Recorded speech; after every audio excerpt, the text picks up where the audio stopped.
Delta 232, right heading 235, and report localizer established runway 27 left, speedbird 232. 245, please. Speedbird 232. Shuttle 14 Papa, reduce 180 knots. 80 knots, Shuttle 14 Papa.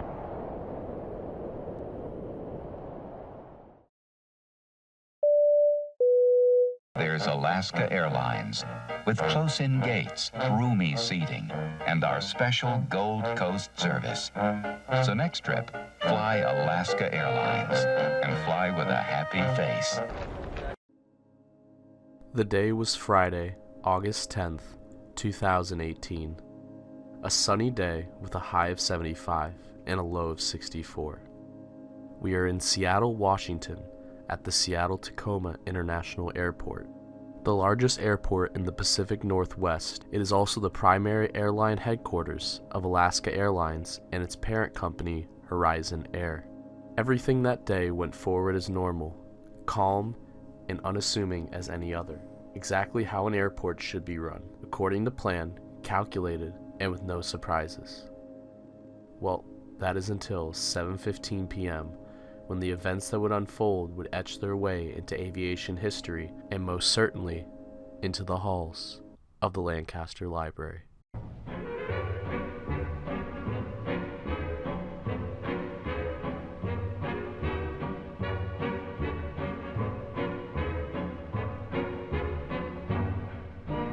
Who's afraid of the big bad wolf? Big bad wolf, big bad wolf.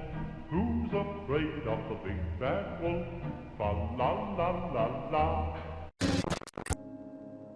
Meet Richard Beebo Russell. Given the name Beebo as a baby, Russell was born in the Florida Keys but moved to Wasilla, Alaska when he was 7 years old, which is where he spent the majority of his childhood years. In high school, Richard earned the reputation as quite the natural athlete. He placed 5th in the state in discus and 4th in wrestling at the 215-pound division. Russell also was quite the football standout for Wasilla High School. He bruised for 327 yards and scored 6 touchdowns his senior year, playing fullback. Described by his family as a handful, but goofy and compassionate. His senior quote was a quote from the Bible, from the book of Timothy, that reads, "Whoever enters an athletic competition wins the prize only when playing by the rules." Richard graduated in 2008, and shortly after graduating, he had been recruited by Valley City State University in North Dakota to play football. He hoped to emulate Indianapolis Colts Ring of Honor legend and former standout tight end, Dallas Clark. But unfortunately, Richard failed to live up to his athletic promise there. He redshirted his freshman year, and in 2009, he traveled with the team, but only recorded 1 play of game action where he rushed 1 time for 3 total yards. After achieving little playing time, Richard left the school after that season. In 2010, he moved to Coos Bay, Oregon, in an effort to make a fresh start, enrolling in Southwestern Oregon Community College, where he dedicated himself more to his Christian faith, even joining Campus Crusade, a group where Richard, among other members of the group, would volunteer to mentor high school students. It is through Campus Crusade where he would meet Hannah Straycenter, who studied at the school's culinary program.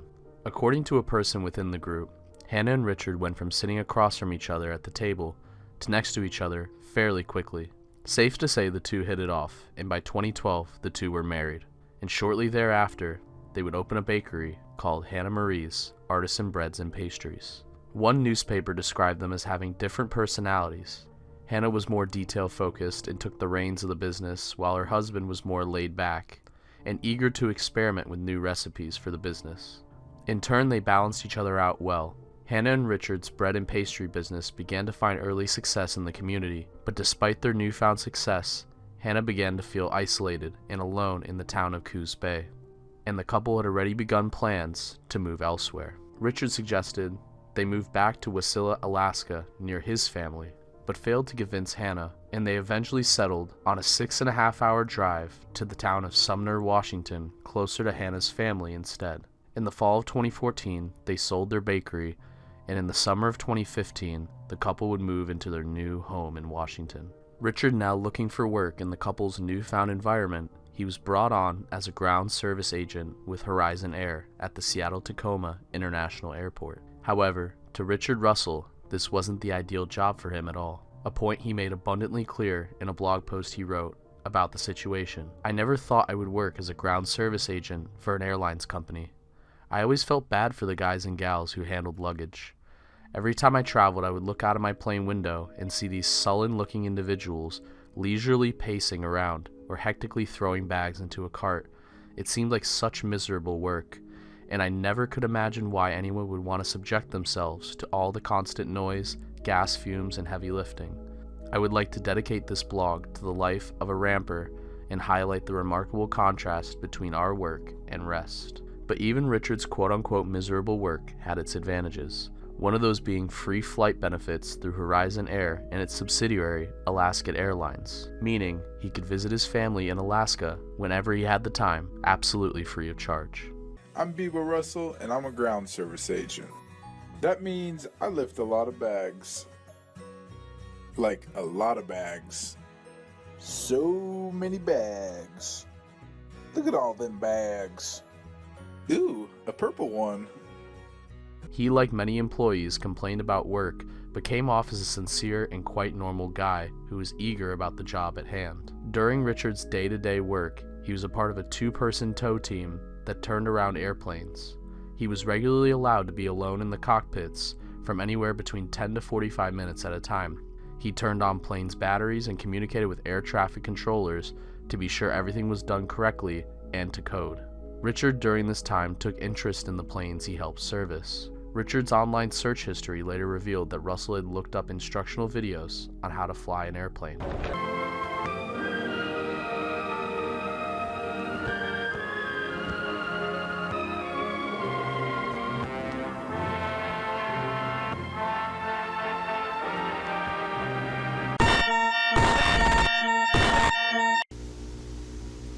August 10th, 2018, 2:36 p.m. Do you either use it yourself or does it need to be used by someone else? Please see us up at the podium if you'd like to be considered for volunteering your seat. Richard would arrive to Seattle-Tacoma International Airport for his scheduled shift of towing planes and cargo for Horizon Air. The shift started like any other. At around 7 o'clock p.m., he would use his employee badge to gain entry to the airfield. At 7:19 p.m., Richard climbed inside the Horizon Air Q400 aircraft. Russell, through his 3 years on the job, knew the cockpit well and was well versed in maneuvering the aircraft on land. But this time, he would not maneuver it on land, but he would take it to the skies. -8 on runway 16 center, say your call sign. Seattle ground, Horizon guy, about to take off. It's gonna be crazy.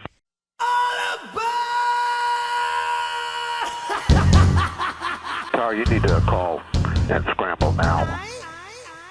Oh my god, what is happening right now? It's a fucking Alaska Airlines Q400. What the fuck is he doing over here? Hey, I found myself in a bit of a predicament. I'm in the air right now and just kind of soaring around. There's an emergency situation going on, and FAA Tower's not accepting any aircraft right now, not letting anybody depart.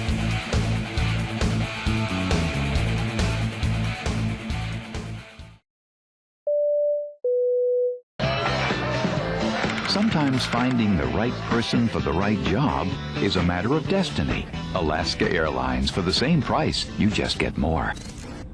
The Seattle Tower attempted several times to get the aircraft to identify itself on frequency, but received no response. Eventually, air traffic control was able to make contact with Richard in the air. The man who made contact was air traffic controlman Andrew Drury. From that moment on, every minute of the audio was recorded and stored. Richard began to fear that the air traffic controller was leading him to be shot down by anti-aircraft. There is the runway just off your right side in about a mile. Do you see that? That's McCord Field.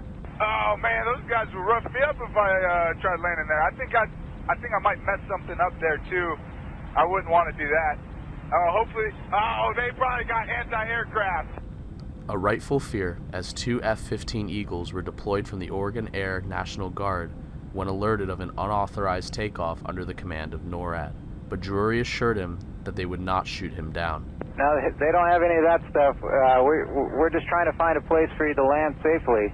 Eventually, air traffic control brought on a civilian pilot in hopes of getting Richard to land the plane. Richard instead asked the pilot about how high up he would need to be to perform a barrel roll. Hey, pilot guy, can this thing do a backflip, you think? I think I'm going to try to do a barrel roll. And if that goes good, now I'm just going to nose down and call it a night. Well, Rich, before you do that, let's think about this. I got another pilot coming up, Pilot Joel, here in just a minute or two, I hope. I'm just going to do this barrel roll real quick. Well, no need to do that. If you could just start a turn to the right.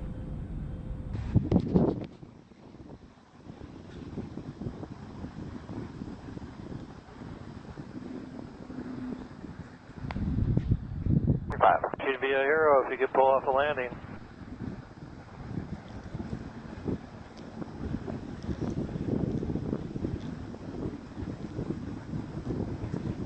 What the hell is this guy doing?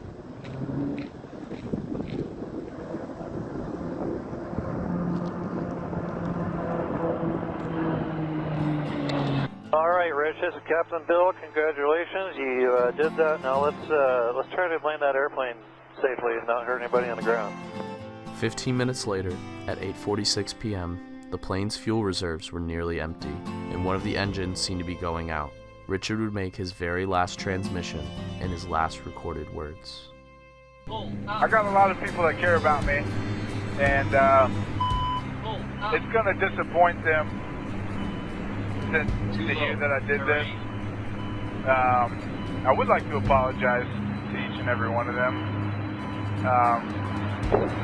Just a broken guy, got a few screws loose, I guess. Never really knew it until now.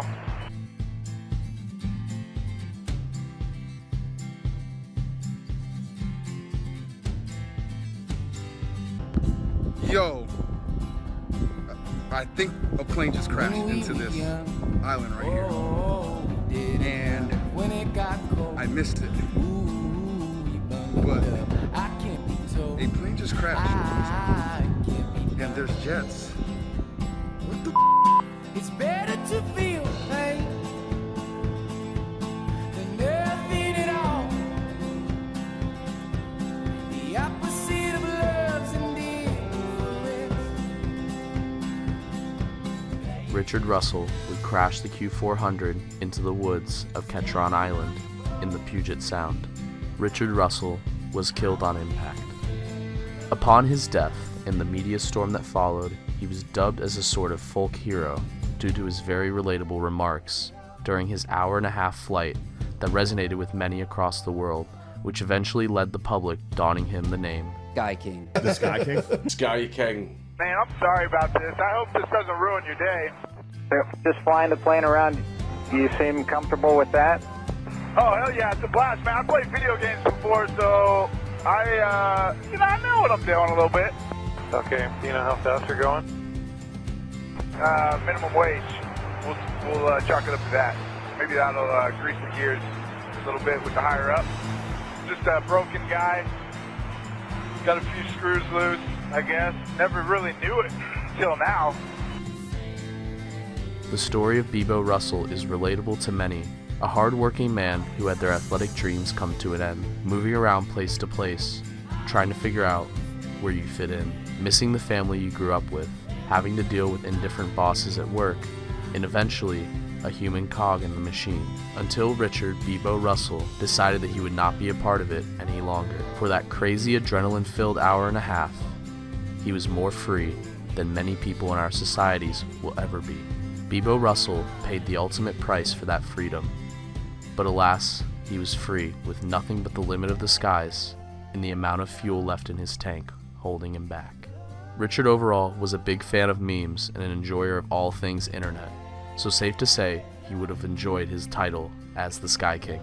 But perhaps the most closure that we can be offered about Richard's legacy is a meme that he pinned to a Pinterest board of his that reads, "It hurts to admit when you make mistakes, but when they are big enough, the pain only lasts a second. I can personally assure you that all hail the Sky King will forever be immortalized into the annals of internet history and into the halls of the Lancaster Library.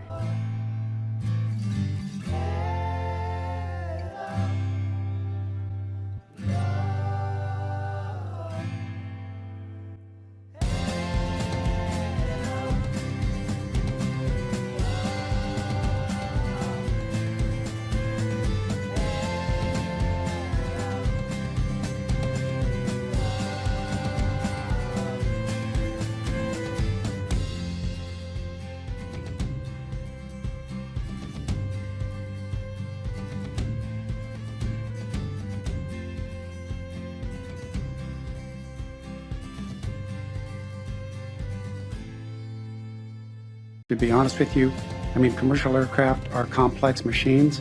They're not as easy to fly as, say, a Cessna 150. So I don't know how he achieved the experience that he did. Beebo was a warm, compassionate man. He was a faithful husband, a loving son, and a good friend. Beebo's intent was not to harm anyone. He was right in saying that there are so many people who have loved him. This is the only statement that will be released by the family.